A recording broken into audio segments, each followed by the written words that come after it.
With the release of Dark Phoenix, the X-Men series has finally been put out of its misery. It's kind of weird to see this franchise come to an end, especially considering I'm only 2 years older than it is, and it was the first series that really got me into comic book movies as a kid. But with Disney purchasing 20th Century Fox and likely forming plans to reboot these characters within the Marvel Cinematic Universe somewhere down the line, the X-Men as we knew them had to end. But unlike the MCU, which has taken special care to craft a cohesive world that has remained consistent across a decade of films from a multitude of directors, the X-Men series was never really concerned with cohesion. The X-Men cinematic timeline is almost impossible to follow, given the constant reboots, prequels, sequels, and spin-offs that have plagued it since 2009. It seems that with every new movie, multiple aspects of the timeline were ignored or rewritten again and again. But with a series that ran this long, it was inevitable that there would be some timeline errors, especially considering all of the different directors who came on board across the series. But the more I thought about this timeline, the more I realized that there's a very simple solution to all of the errors and inconsistencies. One that's been staring me in the face the entire time, and which makes complete sense considering the X-Men's comic book origin. But before we get into solving the timeline, we have to figure out exactly what the timeline is, which is no easy task, especially since there isn't only one timeline in this series. There are actually many more. Let's talk about these movies in release order, just so you get a sense of the wild ride that is the X-Men timeline. So first, there was X-Men, followed by X-Men 2 and 3, two direct sequels. Then there was X-Men Origins Wolverine, a prequel to the trilogy as well as a spin-off. Then X-Men First Class, a prequel to every other X-Men movie, which was also intended to be a soft reboot. Then The Wolverine, which was a sequel/spin-off to X-Men 3. Then X-Men Days of Future Past, a prequel-sequel crossover that created a new timeline in which none of the other X-Men movies besides First Class and itself had happened. And then Deadpool, which, look, it doesn't factor into this timeline at all, it's entirely its own thing, just ignore those. Then X-Men Apocalypse, a sequel in the new timeline that was also still technically a prequel. Then Logan, a spin-off sequel that took place after Days of Future Past's new ending and ended Wolverine's story. And then Dark Phoenix, a sequel to Apocalypse that existed in the new prequel timeline. See? Very simple. The main issue with all of these prequels, sequels, and spin-offs has been continuity when considering them as a single story. Even before the new timeline was established in Days of Future Past, characters were popping up multiple times in multiple movies at multiple different points in time. Some examples include Emma Frost appearing in X-Men Origins Wolverine as well as First Class, Bolivar Trask appearing in X-Men 3 and Days of Future Past looking slightly different, Angel appearing in X-Men 3 and Apocalypse, Caliban appearing in Apocalypse and Logan, and Moira McTaggart appearing in X-Men 3 and First Class. First Class is especially egregious in terms of retcons. It most notably changes when Xavier and Magneto met from age 17 to their early 30s, changed Xavier and Magneto building Cerebro to Hank McCoy building it, and had Xavier be confined to a wheelchair in 1962, despite multiple flashbacks in previous films showing him walking much later in time. Days of Future Past also has some big examples of this. The biggest ones are Kitty Pryde having the ability to send people's consciousnesses back in time, despite never having that ability before, or Xavier returning to life even though he was exploded in X-Men 3.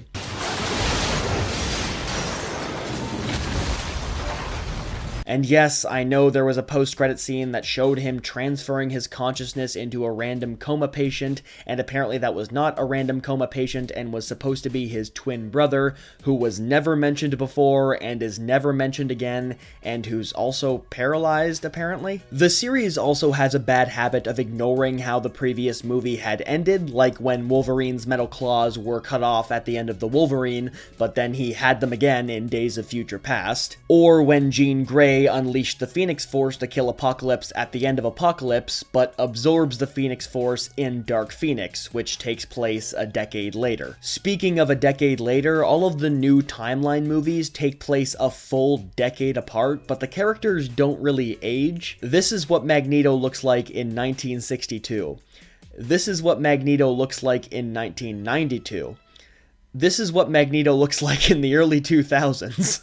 And back to Dark Phoenix for a second, that movie ended with Jean becoming a big firebird in space, while Hank McCoy became headmaster of the renamed Jean Grey School for Gifted Youngsters, but the end of Days of Future Past showed that she was alive and normal in the school where Xavier was still headmaster in the future, so there's a bit of a leap there. Ultimately, the X-Men timeline looks something like this. As you can see, simple, traditional story structure, very easy to follow. Deadpool and Deadpool 2 are somewhere over there. I guess the New Mutants should fit in here somewhere too, but I don't believe that's a real movie. Since there are so many contradictions and continuity errors across this series, it's hard to believe that they all take place within the same timeline. And that's the thing, they technically don't. After Days of Future Past, the series essentially had a clean slate, so things like Wolverine's different origin in Apocalypse make complete sense. However, for everything that makes sense, there are 2 or 3 that don't, and that's incredibly frustrating as someone who pays attention to and enjoys consistency in storytelling like this. But then I realized there's a way to understand this series that makes complete sense, and given the existence of multiple timelines within the franchise, it's not too far-fetched. My theory is this.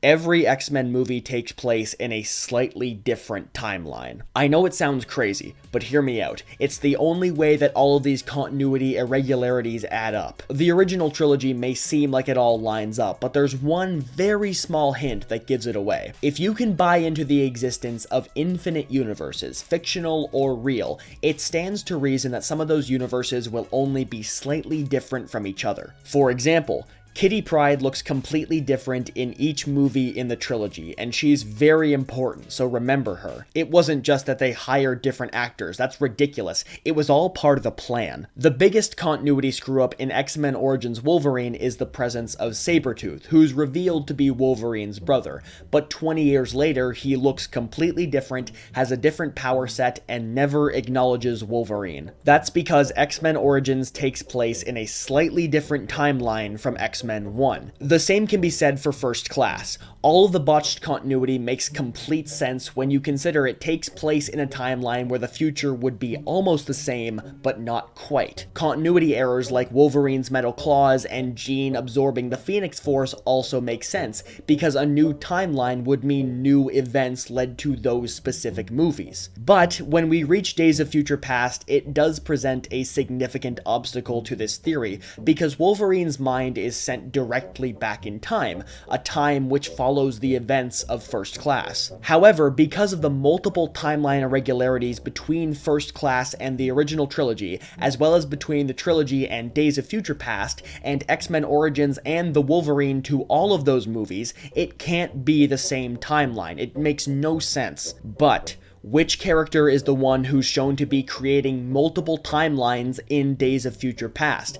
Kitty Pryde. It was being hinted at from the very beginning. So, I propose that in the timeline of Days of Future Past, the only one where Kitty has this ability, she's not sending minds back only through time, but also through space, into a younger body in a different dimension. When past events are changed, the dimension the mind is sent back from and the one it arrives in fold together, creating a new timeline. Every time Kitty does this, new timelines are created, meaning the multiple different versions of the post-apocalyptic future in Days of Future Past could very well be the futures of the different individual X-Men movies. I know this sounds complicated, but it's not, and I'm not crazy. And I know you think you have me here, because Apocalypse and Dark Phoenix are direct sequels to Days of Future Past, but that's impossible because they each take place a decade after each other, but the characters don't age at all. So, each of these movies actually takes place in a timeline where Xavier and Magneto were born 10 years later than in the previous movie,